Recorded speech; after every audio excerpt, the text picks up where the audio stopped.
안녕하십니까? 산업안전을 강의하는 최윤정입니다. 자, 이번 시간은 파이널 스마트북 작업형 5장 보호구를 공부하도록 하겠습니다. 자, 1번 문제부터 풀이합니다. 네. 화면에서는 가죽재 안전화를 보여줍니다. 가죽재 안전화의 성능 시험 항목을 적으시오. 세 가지 적으시오. 그죠? 암기형이죠? 우리가 필답형부터 암기했던 내용 되겠습니다. 예, 가죽재 하나 그려놓고 신발이다. 그죠? 그러면 우리 발등에는 쇠가 들어있죠. 이 쇠가 두 가지 역할을 한다 그랬죠. 무거운 게 떨어졌을 때 충격을 흡수하는 게 아니라 충격에 견딘다 그랬습니다. 내충격성 시험. 그리고 어떤 철골과 철골 사이 좁은 공간에 발이 끼었을 때 발을 꽉 압박해서 다치는 사고를 막아준다 그랬죠. 그죠? 내압박성 시험. 발등의 쇠 부분이 내충격성, 내압박성 시험 해당되고요. 발의 밑창은 뾰족한 못이 찔려 올라오지 않아야 됩니다. 내답발성 시험입니다. 가죽재니까 가죽이 갈라지지, 쪼개지지 않아야 합니다. 박리저항 시험이고요. 하나 더 포함하자면 기름에 견디는 내유성 시험까지 5가지가 되겠습니다. 자, 그 다음 2번 문제에 넘어가도록 하겠습니다. 역시나 암기형이죠. 그죠? 보호구는 대부분 암기형이겠죠. 화면에서는 도금 작업장을 보여줍니다. 도금 작업장에서 착용해야 하는 고무재 안전화의 종류를 구분하고 고무재 안전화를 사용해야 하는 작업장의 종류 2가지를 적으시오 했습니다. 우선 고무재 안전화의 구분이다. 그죠? 일반용이 있고 내유용이 있습니다. 자, 그러면 사용 장소는요. 일반용은 일반 작업장이 되겠습니다. 내유용은 탄화수소료의 윤활유 등을 취급하는 작업장. 그죠? 윤활유가 기름이죠. 그러니까 내유용입니다. 그죠? 일반용, 일반 작업장. 내유용은 탄화수소류의 윤활유 등을 취급하는 작업장. 이렇게 적으시면 되겠습니다. 자, 그 다음에 3번 넘어갑니다. 참고 한번 보고 지나갈게요. 사용 장소에 따른 안전화 등급이 되겠습니다. 자, 우리가 아무래도 필답형에서는 보호구를 조금 가볍게 보고 지나가지만 작업형에서는 일정하게 보호구에서 반드시 출제가 됩니다. 보호구 출제가 없는 시험 없다 보셔야 됩니다. 그죠? 그래서 조금 더 우리가 보고 지나가도록 할게요. 안전화는 중작업용, 힘든 작업이죠. 보통 작업용, 경작업용 이렇게 구분합니다. 중작업용, 보통 작업용, 경작업용. 중작업용은 1000mm니까요. 1000mm죠. 그죠? 낙하 높이에서 시험했을 때 충격과 15 플러스 마이너스 0.1 kN입니다. 그죠? 압축 하중에서 시험했을 때 압박에 대하여 보호해 줄 수 있는 선심을 부착하여 착용자를 보호하기 위한 안전하다. 1000mm 낙하 높이와 15 플러스 마이너스 0.1 kN 압축 하중에 견디는 게 중작업용입니다. 보통 작업용은 절반으로 줄어든다. 그죠? 500mm 낙하 높이에서 시험했을 때 충격과 15가 10으로 줄어듭니다. 10 플러스 마이너스 0.1 kN 압축 하중에서 보호해 주는 것입니다. 가벼운 경작업용은 또 낙하 높이 절반으로 줄어듭니다. 250mm 낙하 높이에서 시험했을 때 충격과 10이 4.4로 바뀝니다. 4.4 플러스 마이너스 0.1 kN 압축 하중에서 보호해 주는 것이다. 그죠? 이것도 수치 한번 보고 지나가도록 합니다. 자, 그 다음에 화면에서 보여주는 보호구의 명칭을 적으시오. 보호구의 구조를 2가지 적으시오. 안전블록이 부착된 안전대 구조를 3가지 적으시오. 자, 화면에서 보여주는 보호구의 명칭이다. 그죠? 이거 뭡니까? 예, 바로 안전블록이 되겠죠. 그죠? 앞에서 우리가 프레스의 금형을 교체할 때 보여주는 건 안전블럭으로 되어 있고요. 보호구는 안전블록 되어 있습니다. 물론 그거를 외래어라 조금 바꾸어 쓴다 해도 강점되진 않을 것 같지만요. 안전블록이고요. 자, 그러면 화면에서 보여주는 거의 구조를 적어라. 다시 말하면 안전블록의 구조이죠. 필답형에서도 우리가 암기했습니다. 자동 잠김 장치를 갖출 것. 안전블록의 부품은 부식 방지 처리를 할 것. 그죠? 자동 잠김 장치를 갖출 것. 부품은 부식 방지 처리를 할 것. 두 가지가 되겠습니다. 자, 그 다음에 안전블록이 부착된 안전대의 구조. 요거는 암기 덜 되셨으면 파란색 별표합니다. 자, 안전블록이 부착된 안전대의 구조는 안전블록을 부착하여 사용하는 안전대는 신체 지지 방법으로 안전그네만을 사용할 것인데요. 안전블록을 부착하여 사용하는 안전대는 안전그네만을 사용할 것. 이렇게 줄여도 되겠습니다. 자, 그 다음에 안전블록은 전격 사용 길이가 명시될 것. 안에 줄이 감겨 있는데요. 길이가 얼마까지인지 모르니까 전격 사용 길이가 명시되어야 합니다. 자, 안전블록의 줄은 합성 섬유 로프, 웨빙, 와이어 로프로 합니다. 와이어 로프인 경우는 최소 지름이 4mm 이상일 것. 그죠? 다시 한번 봅니다. 안전블록을 부착하여 사용하는 안전대는 안전그네만을 사용할 것. 전격 사용 길이가 명시될 것. 줄은 합성 섬유 로프, 웨빙, 와이어 로프여야 하고 와이어 로프의 경우 최소 지름이 4mm 이상일 것. 자, 그 다음 넘어가겠습니다. 화면에서는 안전대를 보여주는데요. 자, 보호구에서 굉장히 잘 출제되는 게 안전대고요. 안전대. 그 다음에 방독 마스크. 안전모, 그죠? 예, 단골 출제되는 세 가지 다 보시면 됩니다. 물론 다른 데서도 나올 수 있지만요. 안전대, 방독 마스크, 안전모가 작업형에서는 다른 보호구보다는 좀 단골 출제되는 것이다. 내가 너무 시간이 없어서 다 암기할 수 없겠다면은요. 하는 수 없이 요 세 가지 문제라도 예, 암기를 하시는 게 좋지 않을까 생각이 듭니다. 그만큼 안전대, 그죠? 자주 출제가 됩니다. 자, 화면에서는 안전대를 보여줍니다. 화면과 같은 안전대 명칭을 적어라. 그죠? 자, 그리고 그림에 해당하는 부위의 명칭을 적고요. 보호구 안전인증 기준에 의한 안전대 벨트의 구조 및 치수를 한 가지 적어라 라고 했습니다. 자주 출제되고 있습니다. 자, 네, 한 가지씩 보도록 할게요. 화면에서 보여주는 첫 번째 그림을 봐야겠네요. 첫 번째는 가 화면과 같은 안전대 명칭입니다. 가에서 요 줄 부분이다, 그죠? 요거는 바로 젬줄이 되겠습니다. 자, 그리고 나 그림에 해당하는 부위의 명칭을 적어라. 젬줄은 적혀 있고요. 요 부분은 훅이 되겠다, 그죠? 2번은 카라비너가 되겠습니다. 자, 그래서 젬줄 훅 카라비너가 됩니다. 그 다음에 요 부분 암기가 안 됐다면 파란색 별표하겠습니다. 필답형에서는 잘 못 봤죠, 그죠? 안전대 벨트의 구조 및 치수입니다. 벨트는요, 강인한 실로 짠 직물로, 요거는 좀 생략해도 되겠습니다. 비틀어짐, 기타 결함이 없을 것, 그죠? 벨트는 비틀어짐이나 흠이나 기타 결함이 없어야 합니다. 벨트의 너비는 50mm 이상, 5cm 이상이죠, 그죠? U자거리로 사용할 수 있는 안전대는 40mm입니다. 길이는 버클 포함 1100mm 이상, 110cm죠. 두께는 2mm 이상일 것입니다.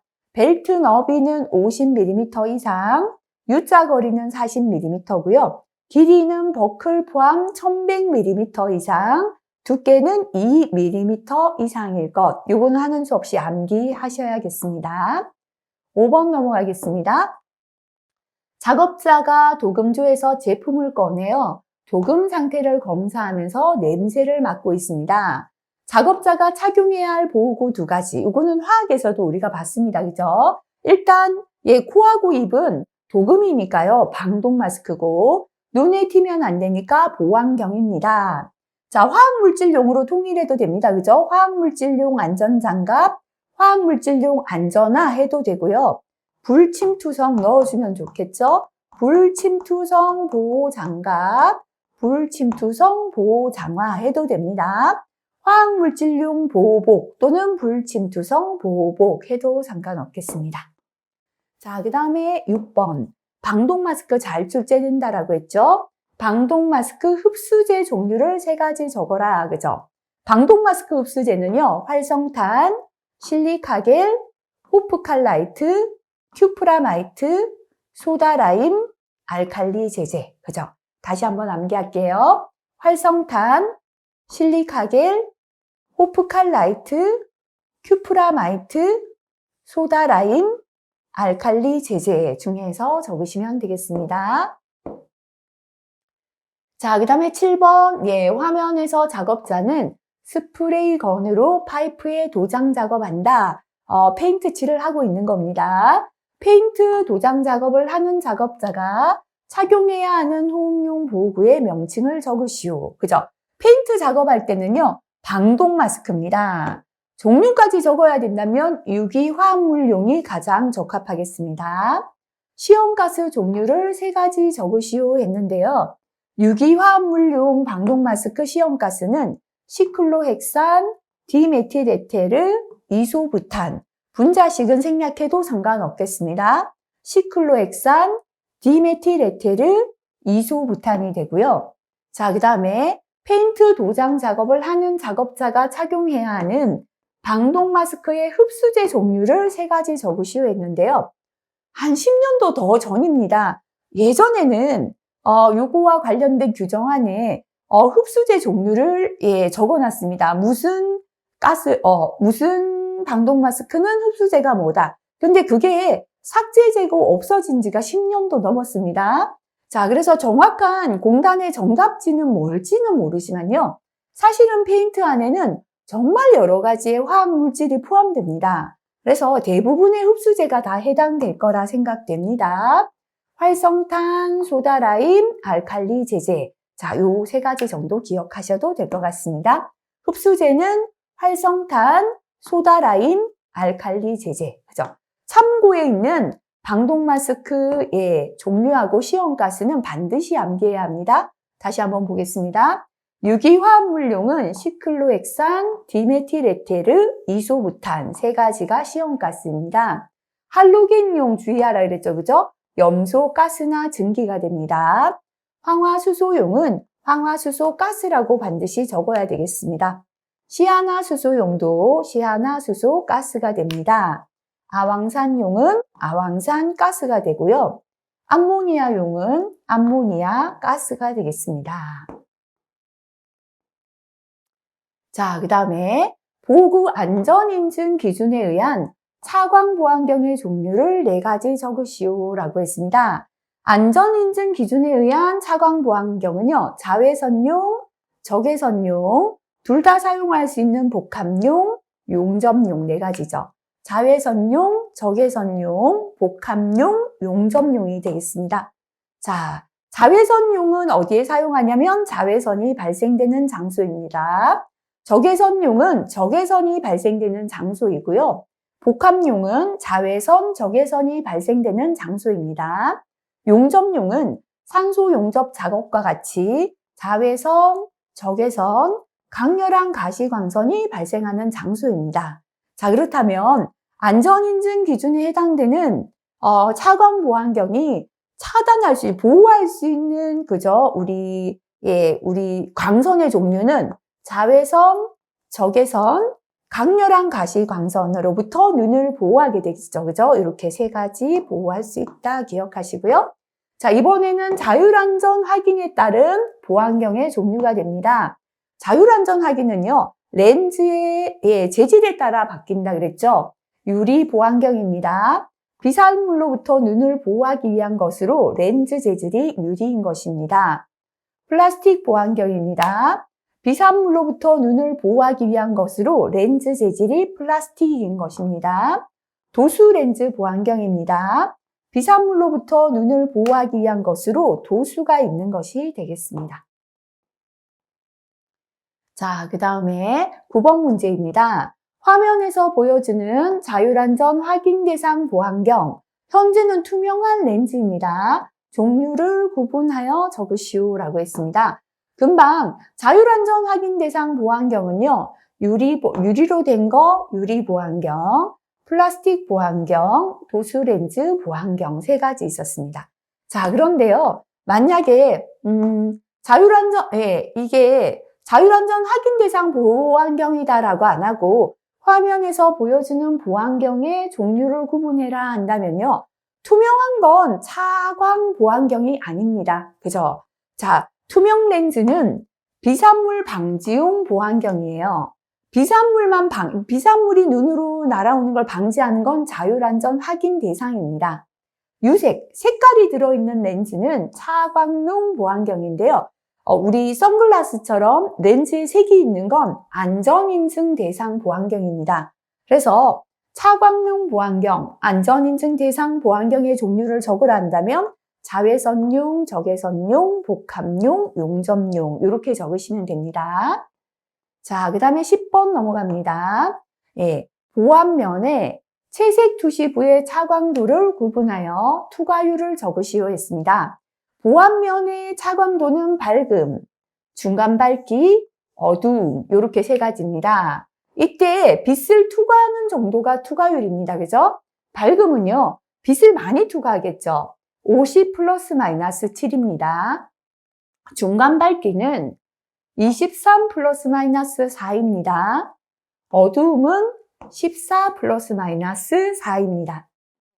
다시 보면 밝음은 50 플러스 마이너스 7, 중간 밝기는 23 플러스 마이너스 4, 어두움은 14 플러스 마이너스 4가 되겠습니다. 참고 한번 보도록 할게요. 자, 투명 투시부, 채색 투시부로 구분하는데요. 투명 투시부는 85% 이상 투과율입니다. 채색 투시부는 밝음일 때는 50 플러스 마이너스 7, 중간은 23 플러스 마이너스 4, 어두움은 14 플러스 마이너스 4. 우리가 금방 했던 건 채색 투시부의 투과율을 봤습니다. 그죠?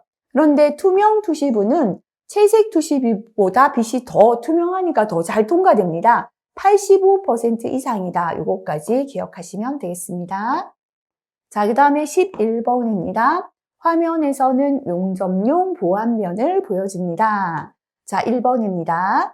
용접용 보안면에 등급을 나누는 기준을 적고, 용접용 보안면에 투과율의 종류를 적고, 용접용 보안면에 성능시험 항목 3가지를 적어라. 전부 다 필기에서는 안 봤던 내용이죠. 자, 이렇게 작업형에서는 보고가 좀 더 깊이까지 내용 들어갑니다. 자, 용접용 보안면에서 등급을 나누는 기준은 차광도 번호로 나눕니다. 차광도 번호가 되겠습니다. 투과율의 종류다, 그죠? 자외선 최대 분광 투과율, 적외선 투과율, 시감 투과율 3가지입니다. 다시 봅니다. 용접용 보안면의 투과율의 종류는 자외선 최대 분광 투과율, 적외선 투과율, 시감 투과율 3가지 되겠습니다. 용접용 보안면의 성능 시험 항목이 되겠습니다. 자, 일단 용접용 보안면은요. 내충격성 시험, 충격에 견뎌야 됩니다. 내노후성 시험, 노후화되었을 때도 노후화에도 견뎌야 되고요. 자, 그 다음에 용접용 보안면이 우리가 전기 용접할 때도 끼잖아요. 절연 시험, 전기에 견뎌야 되고요. 내식성 시험, 부식되지 않아야 됩니다. 그죠? 요렇게 몇 가지 적으라 했나요? 4가지 정도 기억해도 될 것 같습니다. 자, 문제 다시 한번 볼게요. 3가지 적으시오. 그죠? 보통은 4가지 이상 안 나옵니다. 그래서 용접용 보안면은 이렇게 용접하다 보면은 이렇게 튀어올 때 충격에 견뎌야 합니다. 내충격성 시험, 노후되지 않아야 됩니다. 내노후성 시험, 부식되지 않아야 됩니다. 내식성 시험, 전기에 견뎌야 합니다. 절연 시험, 그 나머지 본인이 암기하기 쉬운 걸로 기억해도 되겠습니다. 자, 그 다음에 자주 출제됩니다. 화면에서는 방음 보호구를 보여줍니다. 방음 보호구, 다시 말하면 기막에 기덕대인데요. 종류를 적고 성능을 적으시오라고 했습니다. 2번째, 강렬한 소음이 발생되는 작업장에서 착용해야 하는 보호구 명칭과 기호를 적으시오라고 했습니다. 자, 방음보호구의 종류는요, 우리가 필답형에도 암기했습니다. 기막에는 1종이 있습니다. 그죠? 기호는 EP-1입니다. 저음부터 고음까지 차음합니다. 기막이 2종이죠. EP-2가 됩니다. 고음을 차음하고 저음은 차음하지 않습니다. 고음만 차음한다 적으시면 되고요. 귀덮개는 EM이다. 그죠? 자, 그래서 기막의 1종 EP-1, 저음부터 고음까지 차음. 기막의 2종 EP-2는 고음을 차음. 귀덮개는 EM이다. 기호만 기억하시면 되고요. 강렬한 소음이 발생될 때 보호구는 아무래도 기막개보다 귀덮개가 성능이 더 좋죠. 그래서 귀덮개고요. 기호를 적어라 EM이라고 적으시면 되겠습니다. 자, 그 다음에 화면에서는 내전압용 절연 장갑을 보여줍니다. 절연 장갑의 종류를 구분하여 적으시오. 각 등급에 대한 최대 사용 전압을 적으시오 했습니다. 자, 일단은요. 등급을 적어라 하면 절연 장갑의 등급은 00, 1, 2, 3, 4 있다 그랬죠. 그죠? 00 등급, 01, 2, 3, 4. 00 등급, 0등급, 1등급, 2등급, 3등급, 4등급이 있습니다. 이때 색깔도 한번 외울게요. 공갈, 공적 그랬죠. 그죠? 00 등급은 갈색, 0등급은 빨간색, 적색입니다. 100 그랬죠. 1등급 흰색, 2황, 2등급 노란색, 3등급 녹색, 4등급은 밝은 노란색 등색입니다. 등색이 되겠습니다. 자, 그 다음에 등급에 대한 최대 사용 전압인데요. 교류죠. 단위는 볼트고 시료값입니다. 직류 볼트입니다. 교류를 암기하면요. 곱하기 1.5배를 하면 직류가 된다 했으니까 교류만 기억할게요. 500, 1000, 1500이 아니라 7500, 17000, 26500, 36000. 다시 암기할게요. 500, 1000, 7500, 17000, 26500, 36000입니다. 곱하기 1.5배 하면 직류가 되겠습니다. 네, 여기까지 마지막이네요. 그래서 자, 여기는 보고 지금은 13번까지인데요. 지금 한 10년치 중에 출제된 문제만 지금 문제를 풀어봤습니다. 조금 부족하다 싶으면요. 우리 과목별 문제에서 보고 파트의 문제들 여유가 좀 되신다면 추가로 조금 더 보시는 것도 좋을 것 같습니다. 보호구는 전부 다 암기형이죠. 영상과 관련된 문제가 별로 없으니까요. 다시 한번 꼼꼼히 암기하시기 바라겠습니다. 자, 여기까지 우리가 작업형 스마트북 공부를 마무리했습니다. 자, 이제 시험 치기 직전인데요. 우선은 공부 순서를 처음에도 말씀드렸지만 일단 스마트북을 완벽하게 암기하시는 거 중요합니다. 일단은 실기는요, 작업형은 기출밖에 외울 게 없어요.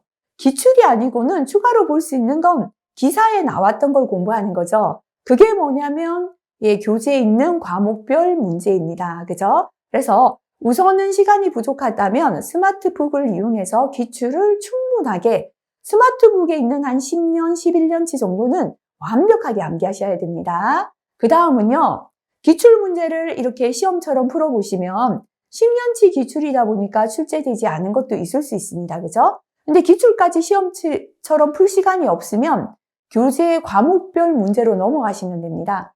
과목별 문제의 대부분이 여기 스마트북에 있는 내용이에요. 그 중에 없는 내용만 체크하셔서 다시 추가로 암기하신다면 조금 더 시험 대비에 시험 준비에 더 좋지 않을까 생각됩니다. 자, 작업형은요, 비우는 난이 없어야 됩니다. 답을 적지 않아도 점수가 없고 틀려도 없습니다. 그죠? 그래서 3가지 적으시오 하는데 나는 2가지밖에 모르죠? 1개를 비우고 오는 거는 절대로 하면 안 돼요. 자, 꼼꼼히 영상을 보고 곰곰이 생각해 보시면 됩니다. 지금껏 배운 거 중에 이 영상에서 가장 배운 거와 유사한 게 무엇일까 생각하셔서 공란 남기지 말고 적으시기 바랍니다. 생각했던 것보다 점수가 후한 경우가 많습니다. 그래서 어떠한 경우라도 공란 비우지 마시고요. 지금 갑자기 생각이 안 난다면 지금까지 공부한 내용 중에 어떤 내용이 이 문제에 가장 적합할까 생각하고 적어보시기 바라고요. 공부를 하실 때 이런 분들이 정말 많으십니다. 법규의 내용이니까 토시 하나 틀리지 않고 법대로 적어야지만 점수 받는다. 절대로 아닙니다. 그렇다면 저와 함께 공부한 모든 분들이 다 불합격해야 합니다. 그죠? 왜냐하면 전부 다 줄여서 암기하세요 하기 때문이거든요. 그래서 시험의 채점은 문장을 보는 게 아닙니다. 암기력을 보는 게 아니고요. 얼마만큼 중요한 내용을 이해했는가를 봅니다. 그래서 핵심 단어, 핵심 내용 위주입니다. 그리고 단어가 정확하게 명칭이 같지 않더라도 현장에서 이해가 된다면 대부분 점수를 줍니다. 그렇기 때문에 너무 똑같이 암기하시는 거에 스트레스 받지 않으셔도 괜찮다라고 말씀드리고 싶고요. 특히나 작업형은 영상을 보시고 잘못된 걸 풀어 적으셔도 됩니다. 교재의 정답이 100% 정답이다라는 것도 없습니다. 편안한 마음으로 교재에서 잘못된 걸 채점자가 이해할 수 있게 쉽게 풀어 적어도 점수를 받을 수 있기 때문에요. 너무 긴장하지 마시고 편안하게 시험 잘 치시고요. 자, 원하시는 대로 모든 분들 자격증 꼭 합격하시길 기원 드리겠습니다. 그동안 수고 많이 하셨습니다.